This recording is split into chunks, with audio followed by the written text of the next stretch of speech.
Depuis le 19e siècle, la question de l'origine de l'homme suscite débat et fascination.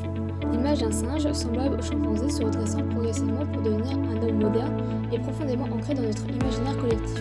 Pourtant, cette vision est loin de refléter la réalité scientifique.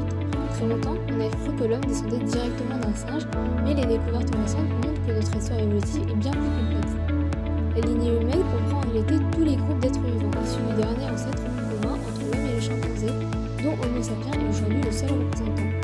L'homme fait aussi partie de l'ordre des primates, un groupe de mammifères caractérisé par des yeux en façade, des mains à 5 doigts et une grande capacité d'adaptation. Dès lors, on peut se demander, l'homme descend-il vraiment du singe ? Cet ordre regroupe donc également les singes, les lémuriens, les gorilles, les orang-outans et bien évidemment les chimpanzés.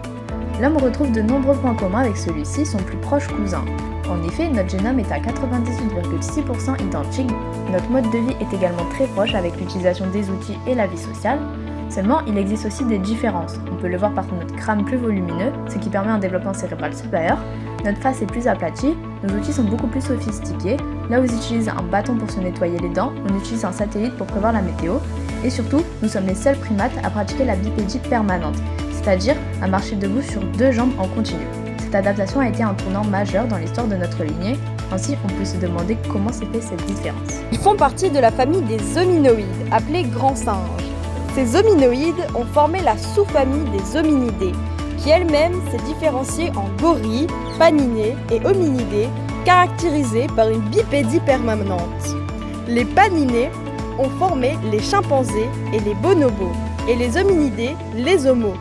Ainsi, le chimpanzé possède l'ancêtre commun le plus récent de l'homme, datant de 6 à 9 millions d'années.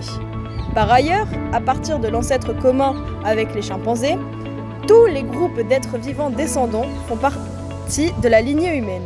Aujourd'hui, il ne reste donc plus que l'Homo sapiens, l'homme dans la lignée humaine. Ainsi, l'homme ne descend pas directement du singe, mais en est le cousin, le plus proche étant le chimpanzé. Dans deux partagent un ancêtre commun qui a vécu il y a 6 à 9 millions d'années.